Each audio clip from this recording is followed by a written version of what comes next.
is our self-care at work safe space. And today's topic is one of my absolute favorite things to talk about.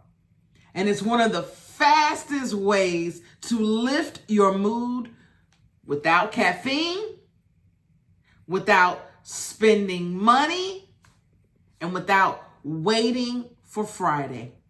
And you may be saying, without caffeine, without spending money, and without waiting for Friday, what is this magical thing that's going to lift our mood very fast? It is the power of gratitude at work. That's what we're talking about today. The power of gratitude at work and how this one simple habit can shift your entire workday. That's right. This one little teeny tiny habit can shift your entire workday without caffeine. This is without spending money. This is without waiting for Friday, because that's what a lot of us do. Wait for Friday because we know that lifts our mood. This one thing is the fastest way to lift your mood. Now, I know some people may be thinking, gratitude, Belinda, gratitude. I don't feel grateful for my work right now. I don't feel very grateful for my work right now. And trust me, I get it. I've been there. Got the t-shirt, the hat, and the cup. But when you're dealing with toxic workers or deadlines breathing down your neck, or my favorite, meetings that could have and should have been an email, there's still gratitude to find. Despite all that, there's still gratitude to find. And not because gratitude makes the problems disappear, because they don't. The problems are still right there. Gratitude doesn't do that. But it gives you a way to change how you're going to show up to those problems and those situations. See, gratitude is like mental WD-40. Yeah, you heard me. Gratitude is like, think about, gratitude is like mental WD-40 for your workday. It loosens up the stress. It makes things move smoother. And it helps you to focus on what's working instead of only focusing on what's broken. So gratitude, we're going to call it today our WD-40 for the workplace. Because that is what's going to help us loosen up. It may not take away, but it will loosen up the stress. It'll make things move smoother, and it'll help us take the focus off of everything that's going wrong to something that's going right. Gratitude changes your brain. And that's not just me saying this. This is me saying that science backs this up. Science backs up that gratitude changes your brain. Because practicing gratitude activities, the brain regions linked to motivation, pleasure, and positive emotion. Did you know that? That gratitude, that when you're practicing gratitude, your brain, the brain regions are linked to motivation, they're linked to pleasure, and they're linked to positive emotion. Even small things like writing down 3 things you're grateful for about your job. Even just doing that can literally rewire how you feel about work. See, I've seen employees go from another Monday to, okay, let's make work today. Let's make it work for me today. All from just this one little habit of focusing on gratitude. And it's not about ignoring problems, because I don't want people to think that. I want to be clear that gratitude isn't about pretending everything is perfect. because we all know it's not. But it's about giving equal airtime, if you will, to things that are going right. So you can see all these things are going wrong. It's there. We all have that. But what are the things that are going right about work? Maybe you're grateful for that one coworker that always has your back. Maybe that's the thing that you can be grateful for about work. Maybe it's the quiet 10 minutes you get before the phone starts ringing. Maybe that's what you can be grateful for about your work. Maybe it's just the paycheck that keeps the light on. There are things that we can be grateful for at work. And when you're focusing on gratitude, it's not only about noticing, but it's about naming the good. Not just noticing the good, but naming the good. Even on the messiest day. And that's honestly when we need to practice it the most.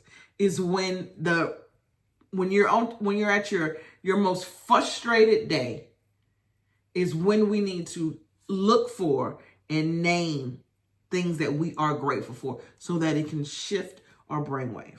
Because if not, we just focus on the messiness, or the thing that's aggravating us the most. And we forget, and we're the things that we should be grateful for as it relates to our job.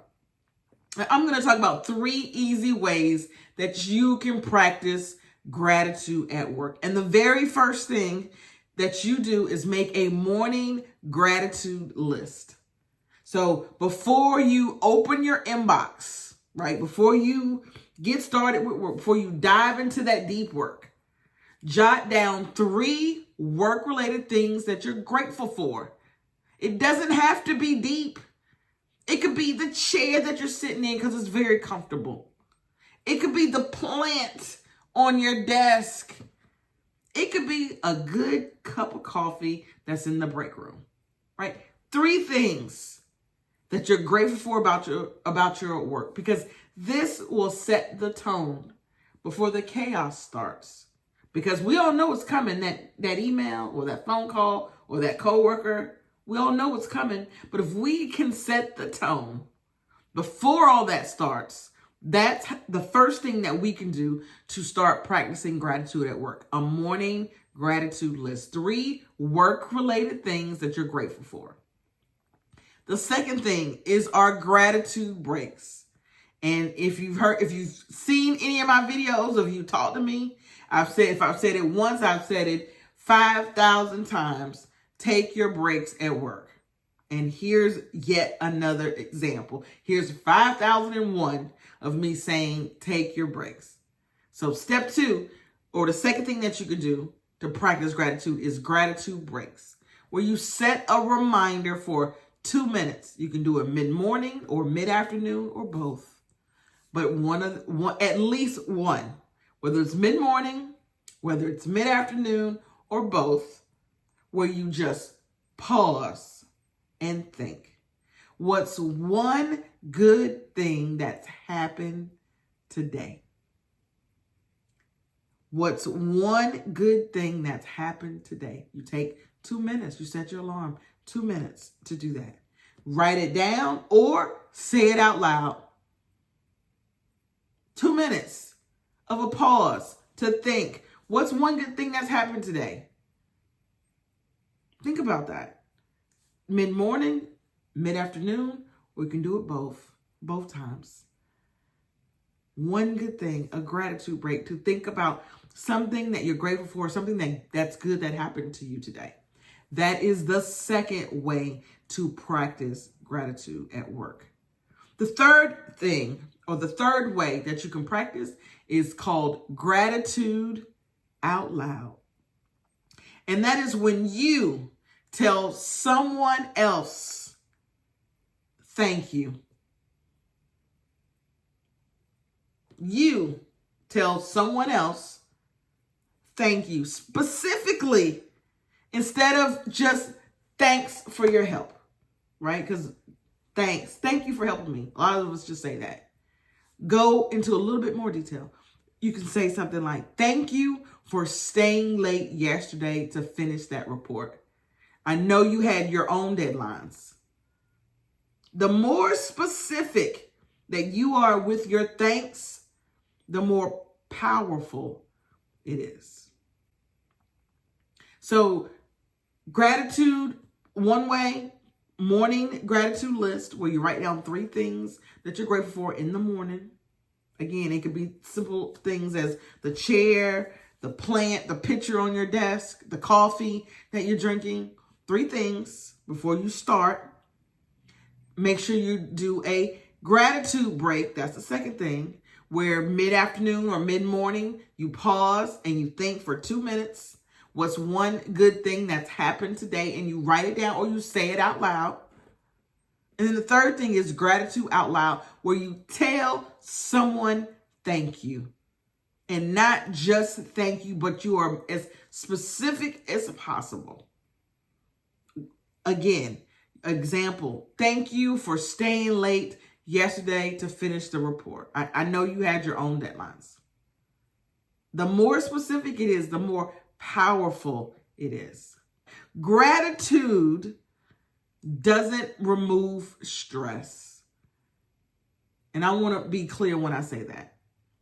Gratitude does not remove stress, but it gives you the strength to face it with a different mindset. It's like giving yourself a mini mental recharge every single day. Remember, your well-being matters. Your mood matters. And you are worth the extra care, even at work. I'll see you at the next video.